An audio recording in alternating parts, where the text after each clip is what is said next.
akarangana nani kuti anokureta kubosi kuna position kuzotora mari yekuvaka guva raamai vangu akuti ndaishandisa ini ndikuda mari yangu chete tivake guva raamai vangu zvese zvimwe pamusoro iwo dare hatisi kuda titondonotsa dare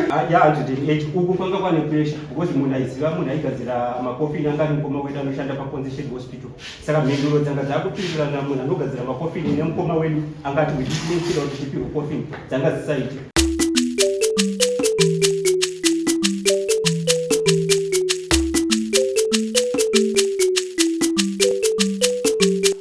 Bahasha TV,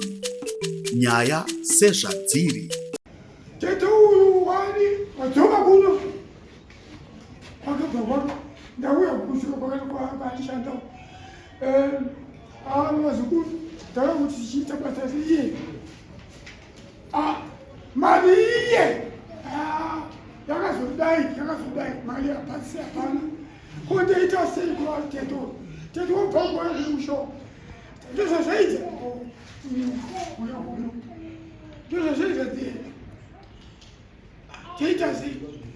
ndobva zvanzi dzokei kuri vaende kumusha kechitatu vaende musha kwakumadziva ndokubva vaita sei vashaya foni kuti anzadzi indaada kuuya kuti zotora mariye yakatendezwa yatikapavakomana tinhisikini tivake ndobva zvanzi sei uri kuti wisdom arove atetenora ndivapi ndimi atetenora